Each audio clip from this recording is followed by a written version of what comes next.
Ayan, umuulan. Hi everyone, good afternoon and welcome to YouTube. You are in the Seaman Discarte channel. My name is Maricel and I am your host this afternoon video. By the way, pagpasensyahan nyo na kung may background na nature background tayong naririnig. Yan po ay umuulan. Okay? So, pagpasensyahan nyo na ano man ang ingay na maririnig din yung pagpasensyahan nyo na po, generic po tayo. Ang channel na ito ay para sa mga marino, ang para sa mga seaman, para sa mga newly hired crew, or nagbabalak pa lang na maging seaman. Okay, sa channel na ito, marami kayong matutunan. Dahil ako po ay well experienced na seaman at matagal nang nagbabarko. Ang mga sasabihin ko po sa channel ko ay based on my experience at mga impormasyon na nalalanghap ko mula sa mga kasamahan ko sa loob at labas ng barko. Okay, mga kaibigan, ang content natin sa hapong ito ay pinamagatang seaman ka, wala ka pa ring pera. Bakit nga ba karamihan sa mga seaman ay negative pag nakabakasyon? Okay, after 1 month, wala nang datong, wala nang dolyar. I mean, meron pa naman siguro, pero hindi na ganun karami. Okay, so bakit nga ba naghihiram pa rin si seaman? Kaya marami sa atin nahuhusgahan na seaman ka, but wala kang pera. Meron akong mga rason kung bakit si seaman, mayroon po akong kopya, pagpasensyahan nyo na. Rason kung bakit si seaman nanghihiram pa. Seaman na nanghihiram pa. Ano ba yan? At hindi rin ako excuse dyan. Noon, hindi na ngayon. Okay? So, reason kung bakit si seaman ay nanghihiram. Seaman na nanghihiram pa. Ahay, kami po ay tao lang din na katulad ninyo. Ano kami, milyonaryo? Okay. So, ito yung mga rason kung bakit seaman na nanghihiram pa.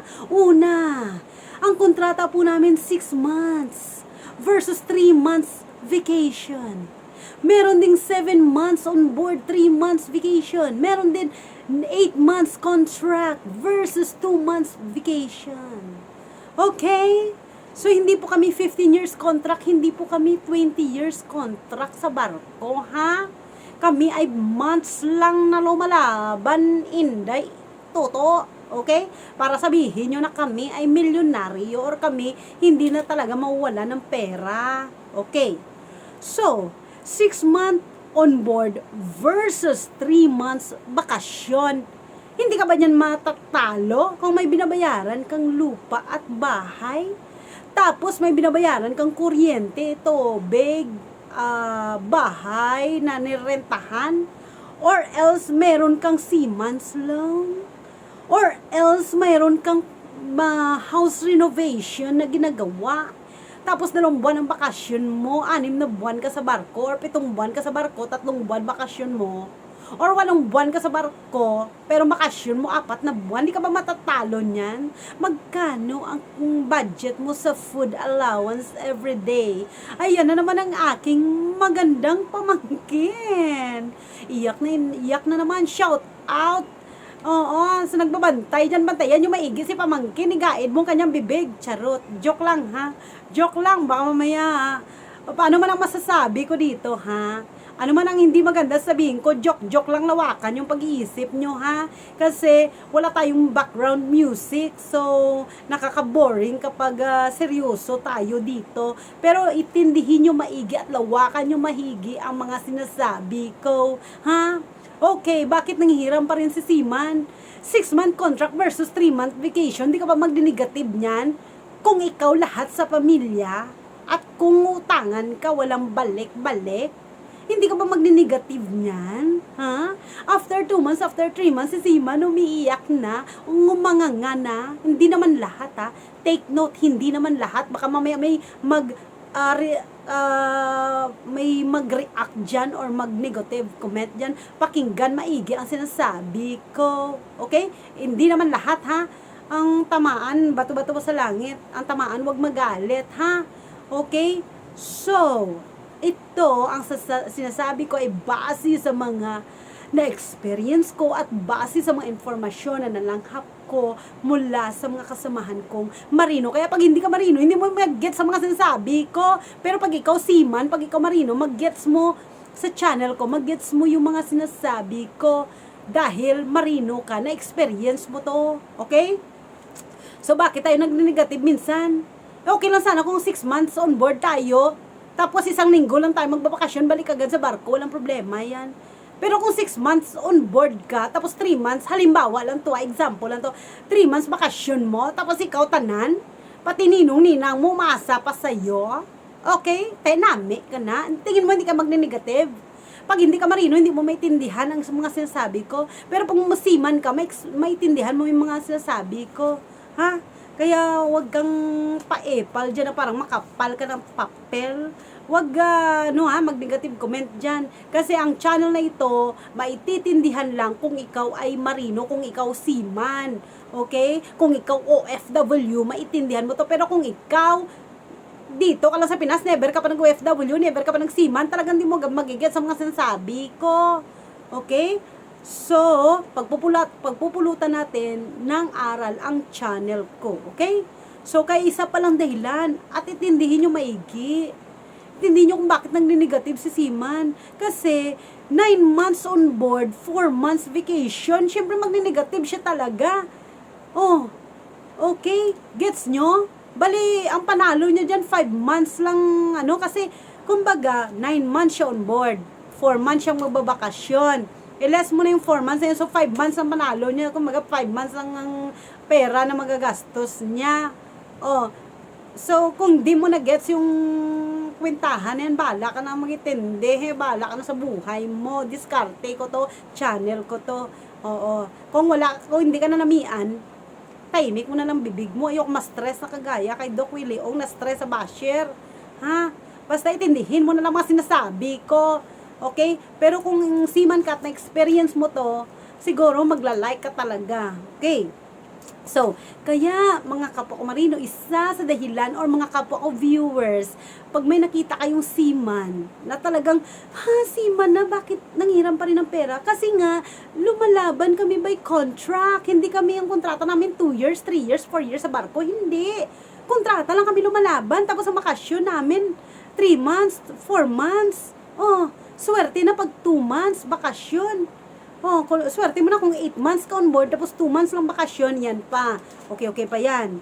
Pero kahit na 8 months ka on board, tapos 2 months bakasyon mo, kung tanan, si nanay, si tatay, si kuya, si ate, mga anak pa ni kuya, ni ate, umaasa pa sa'yo, breadwinner ka, ay naku, magni-negative ka talaga. Oo. Okay, pasalamat ka, wala tayong background music, kung hindi. Okay, madubo ang usapan na naman ito. Okay, number 2, kung bakit nagne-negative si marino or seaman siya, bakit nakikita nyo wala pa rin siyang pera? Kasi wrong investment. Kahit nasa loob siya ng barko, tapos nag-invest siya ng negosyo, or maling negosyo, matatalo pa rin siya kung maling negosyo ang na-invest niya. Or kapag nakababa siya ng barko, tapos nag-invest siya ng negosyo, tapos 1 o 2 buwan lang na negosyo, hindi nag-workout, talo pa rin siya. Okay? Kasi minsan, bakit nagne-negative si seaman? Kasi wrong investment. Okay? So, ang negosyo naman, di ba, sugal. Minsan, pwede kang manalo, pwede ka ring matalo. So, hindi porket na nagtayo ka ng restaurant dyan, mananalo ka na. Pwede ka ring matalo. Okay? Mayroon nga ako, ilan bang mga kasamaan ko sa palengke, nagbukas nung mga nakaraang buwan, ngayon nagsara na. So sa negosyo talaga ganun, you are willing to take the risk. Ang negosyo sugal, pwede ka manalo, pwedeng matalo. Kaya minsan si Sima nag-i-invest sa wrong negosyo o wrong business. Kaya minsan di nyo naman sisisi, natatalo si Seaman. So nung magagawa niya, he tried his best. She tried his best. So, wag natin husgahan na seaman ka, wala kang pera, seaman ka, negative ka pa rin, seaman ka, nanghiram ka ng pera. Kasi hindi nyo alam yung dahilan kung bakit siya nag-negative, kung bakit siya nanghiram. Okay? So, yan ang mga dahilan. Pangatlong dahilan kung bakit siya si seaman walang pera, kung bakit si seaman nagne-negative. Kasi, breadwinner. Oo. Siya yung supplier sa buong pamilya. Talaga magne-negative yung seaman nyo. Oo. Yung iba nga ha, yung ibang marino, kalating buwan pa lang wala ng pera. Bakit? Si asawa umaasa sa asawang seaman. Si nanay, si tatay, si lula, si lolo, si lula. Mga panggamot nila inasa kay seaman. Si bunso inasa kay seaman. Lahat ng tuition fee, lahat ng pangailangan. Kaya isang dahilan yan kung bakit after 1 month nangihiram na si seaman. Kung bakit after 2 months nangihiram na yung seaman nyo. Negative na siya, wala na siyang pera. Kaya hindi nyo siya pwedeng sabihin na seaman ka, wala kang pera. Dahil hindi nyo alam behind ang storya niya. Kaya wala tayong pwedeng ihusga sa kanya. So, itindihin nyo na lang kung ikaw kapitbahay, husgadera ka ha. Sana mapanood mo yung channel ko. Kung ikaw kapitbahay niya, kamag-anak or kapamilya na hindi ka naman marino, tapos sinusgahan mo yung seaman na yon, wala kang karapatan. Gusto mo sampalin kita? Joke lang ha, joke lang. Okay? Joke lang ha, biro-biro lang yun. Baka mamaya seryosohin na naman ha. Yung channel ko is napaka-harass o napaka-harassment. Joke lang, minsan joke lang rin tayo. Mga matatanda na tayo ha. Sinisigurado kung talaga na yung channel na to hindi mapanood ng mga minor de edad. Nilagay ko talaga sa no, this is not ideal for the below 18 years old. Sinigurado ko talaga yung channel ko na to. Okay, so, pero kung may mga bata na nanonood at nakita niya yung bad reaction ko, ipaliwanag nyo na lang mga parents, tulungan nyo ako ipaliwanag. Pero itong channel ko para to sa adult ha, over 18, okay? So, joke-joke din tayo sa buhay, wag seryosohin, okay? So, pang-apat, okay? Pang-apat na bakit si seaman nanghihiram pa rin ng pera. Okay. So, yung mga umuutang kay seaman ha, nung nasa kontrata siya, daming umuutang sa kanya, di ba? Ngayon, magbabakasyon na si seaman, nangako-ngako kang magbayad ka ng utang. Tapos ngayon nakabakasyon na si seaman, ay, pagpasensyahan mo na, Mari, wala pa akong pambayad. Tapos yung si seaman na sa barko, Mari, putangan mo ako.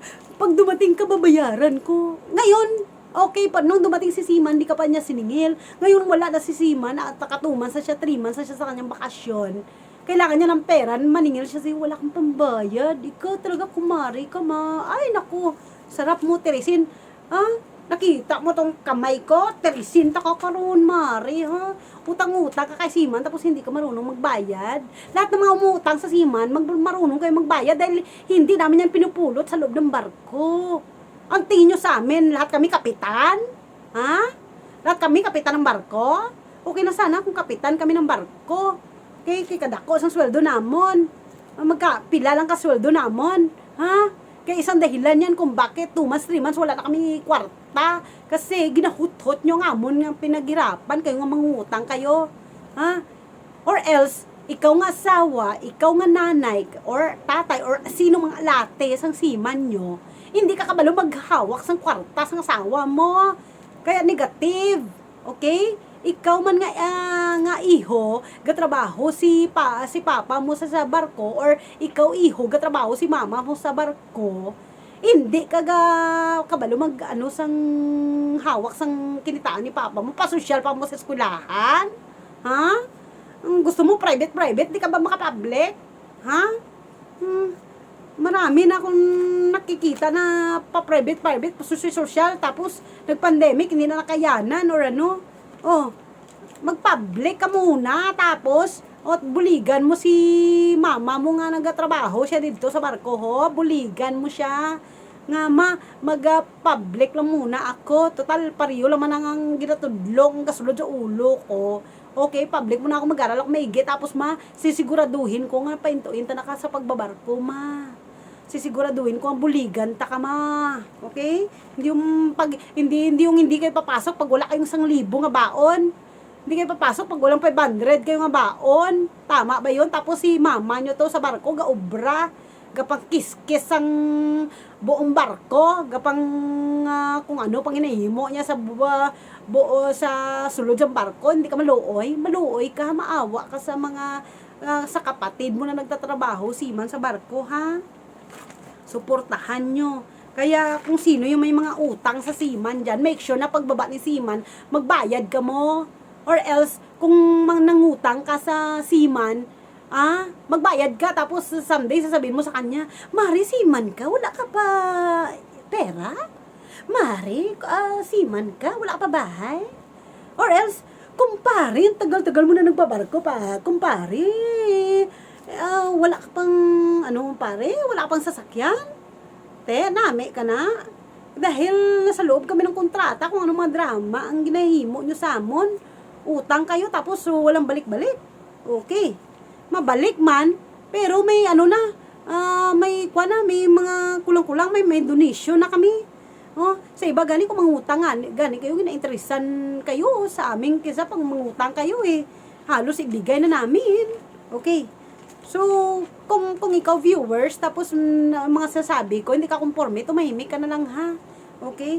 Tumahimik ka na lang. Kung wala ka mahimo, i-share mo na lang to sa kalaban mo or i-share mo sa mga kapamilya mo. Tapos ang mo sila tama ba sasabi ng babae na ta? O kung hindi ka mo seaman, hindi nyo mag-gets sa mga sasabi ko. Pero pag seaman kayo, mag-gets nyo mga sasabi ko, ha? Hindi basta-basta magbarko, di na ako, sana ba ako?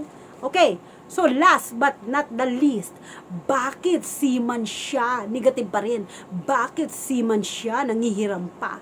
Bakit seaman siya? Wala pa siyang pera. Okay. So, panghuli. 1 month millionaire, ikaw din na seaman. 1 month millionaire ka rin. O yung iba nga 1 week millionaire. Una, okay, sabihin na natin, okay, 1 month millionaire. Okay, nandun na tayo. 1 month millionaire. Lahat ng ilaw nyo sa bahay nyo, pagdating mo, gailaw pa, tanan, gasindi pa, galiwanag pa. After 1 month, close lang ibang ilaw, tipid-tipid na. Kasi pagdating mo, pare, halika na rito, sagot ko ng isang kahang ng pilsen. Pare, mare, kumare, bili na kayo ng lechon. Kay seaman ako, darating na ako. Lahat ng mga kapitbahay nyo sa inyong baryo, tinawag mo na kasi seaman ka, di ba? Tikalon ka, hambog ka. Kaya after 1 month, negative ka talaga. Magni-negative ka. After 2 months, magni-negative ka. Okay? So, hanggang dito na lang kasi baka mamaya kung saan pa mapunta ang usapang ito.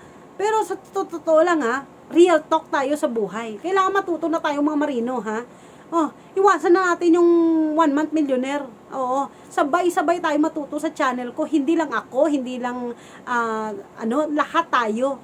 Lahat tayo, hindi lang ikaw, lahat tayo. Matuto tayo sa channel ko, okay?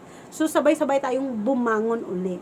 So yan ang dahilan kung bakit, okay? As a summary ulitin ko uli. Reasons kung bakit seaman na nangihiram pa. Kasi number 1, 6 months tayo on board. Example lang to 6 months tayo on board versus 3 months vacation. So, yung iba nga, for example, 7 months on board, tapos ang vacation is 5 months. Kaya, negative tayo, lalo na pa tayo ang inaasahan sa pamilya. Magni-negative talaga tayo. Lalo na yung kung ikaw lalaking seaman, tapos yung asawa mo, walang trabaho, tapos nakabakasyon ka, for example, 6 months on board ka, tapos nakabakasyon ka ng 3 months, tapos yung asawa mo, walang trabaho din. Kaya yung gastos, talagang hindi mo maiwasan na talagang dadaloy yung gastos na walang pasok. Okay? So, hindi na tayo magtataka dyan. So, walang pinapatamaan ng channel na to Ito po'y general. Bato-bato sa langit. Tamaan, wag magalit Please lang. So, pangalawa so wrong investment. Pangatlo, breadwinner si seaman. Siya lahat. Kaya negative. Hindi maiwasan nagne-negative. Tapos, number 4, yung mga umuutang na magaling lang magsalita na pautang, pagkatapos niyan is, hirap pagsingilan ng ang hirapan. Aabot pa kung sinong mga abogado ang singilan. Pagpautang is, kumari, pautang ako. Magkano?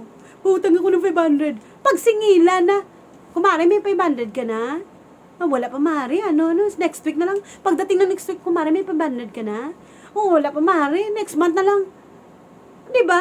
Hindi na lang hingiin sa amin. Oh, next time hingi. Yung trabaho namin, hingi din kami ng ng additional salary doon sa employer namin. Okay lang sana kung gano'n ang buhay na pwede kaming humingi ng extra salary sa employer namin. Hindi eh. Oh, at saka bawat segundo, bawat minuto, alam niyo ba kung paano namin yan pinaghirapan? Kaya kahit sabihin mo 100 pesos yan, 500 pesos, 1,000 pesos, pag hinira mo, pag sinabi mong 1 week, 2 weeks, ibalik mo na agad. Okay? Kasi malaking pera yan sa Seaman. Pinaghirapan yan eh, hindi yan dinampot. Okay? Ano kami? Kami magtatrabaho, tapos kayo makikinabang? Ay, real talk lang tayo ha, real talk. Okay? So, ang panglima is 1 month millionaire. Okay? Kaya ito yung mga dahilan kung bakit negative tayong mga seaman. Kung bakit after 2 months, after 3 months, wala na tayong pera. Okay? Once again, and I repeat, at ulitin ko uli, ha? Kasi napakadaldal ko. Okay, reasons kung bakit seaman na nang hihiram pa. Una, 6 month on board, 6 month on board versus 3 months vacation. Okay? Sample lang yan. Okay? And then, wrong investment. Number 2. Number 3, breadwinner sa pamilya. Number 4, ang umuutang ay hindi updated magbayad. And number 5, 1 month millionaire. Okay? Siguro may mga viewers pa ako ng mga marino na marami pang dahilan. Pero ilagay nyo na lang sa comment section nyo, kapwa kabaro, kung ano pang mga dahilan na hindi ko na isulat. At least mabasa ng kapwa nating manunood kung ano pa ang mga dahilan. Okay? So once again guys, you are in the Seaman Discarded channel. My name is Maricel. And at kung may mga nasabi ako na hindi maganda or hindi kaaya-aya, please forgive me. Tao lang. Okay? So, don't forget, please, tulungan nyo naman ako to share, like, and subscribe my YouTube channel. Hindi man siya yung professional na may background na bish, bish.